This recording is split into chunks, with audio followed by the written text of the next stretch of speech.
बिस्मिल्लाहिर्रहमानिर्रहीम। दो तीन मसले आज बयान करेंगे।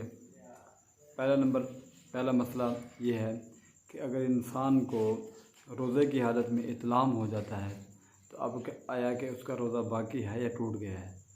तो शरीयत कहती है कि अब उसका रोज़ा बाकी है, इत्लाम हो गया है तो उस बंदे को चाहिए गुस्ल करे, गुस्ल करके पाक साफ़ हो जाए। दूसरा मसला यह है कि अगर रमज़ान शरीफ में कोई बंदा अपनी बीवी से हम बस्ती करता है तो उसका क्या है। शरीयत कहती है कि अगर कोई बंदा रमज़ान शरीफ में हम बिस्तरी करता है, यानी रोज़ा खोलने के बाद सहरी से पहले अगर इस दरमियान अपनी बीवी से हम बिस्तरी करता है तो जायज़ है। अगर रोज़े की हालत में हम बिस्तरी करेगा तो ये नाजायज़ है, शरन शरीयत इसकी इजाज़त नहीं देती, रोज़ा टूट जाएगा।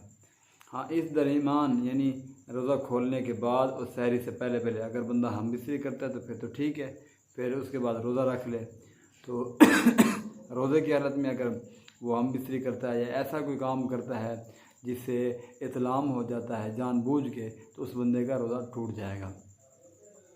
अब आया तीसरा मसला ये है कि एक बंदे ने ईशा की नमाज़ पढ़ी, तरावी पढ़ने के बाद अपनी घर हम बिस्तरी करने के बाद फिर वो बंदा सो गया। अब वो उठा सहरी के वक़्त, अब टाइम है थोड़ा। अब कहते हैं कि अगर मैं अगर गुस्ल करता हूँ तो सहरी नहीं कर सकूँगा, सहरी करता हूँ तो फिर गुस्ल नहीं कर सकता।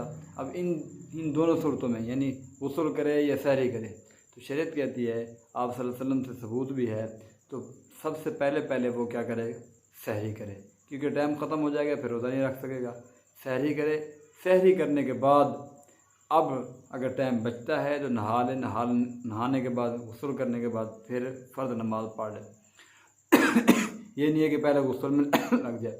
एक मरतबा एक साहब रसूल ने फरमाया, आप सल्लल्लाहु अलैहि वसल्लम पूछा कि अल्लाह के रसूल, मैंने रात को हम बिस्तरी की थी तो अब मैं क्या करूं, सहरी करूं या गुस्ल कर लूँ, क्योंकि वक़्त भी ख़त्म होने वाला है। तो आपने फरमाया कि आप सहरी कर लें। बाद वक़्त मैं भी इसी हालत में होता हूँ, मैं सबसे पहले क्या करता हूँ, सहरी करता हूँ।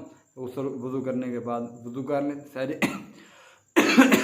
जैसे आप सहरी कर लें, सहरी करने के बाद फिर आप क्या काम करें, फिर आप गुस्ल करें, गुस्ल करने के बाद फिर नमाज़ पढ़ें।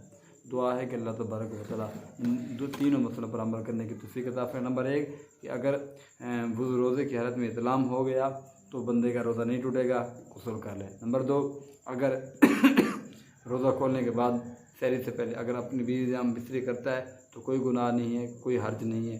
अगर रोज़े की हालत में हम बिस्तरी करता है तो रोज़ा टूट जाएगा। अगर कोई बंदा मिसाल की तरह हम बिस्तरी करके सो गया, फिर उठा, सहरी का टाइम भी ख़त्म होने वाला है, तो अब क्या है, गुस्ल करे या सहरी करे। तो शरीयत कहती है पहले सहरी करे, सहरी करने के बाद क्योंकि टाइम ख़त्म होने वाला है, फिर उसके बाद गुस्ल करे। दुआ है कि अल्लाह तबारक व तआला तमाम बातों पर अमल करने की तौफीक अता फरमाए।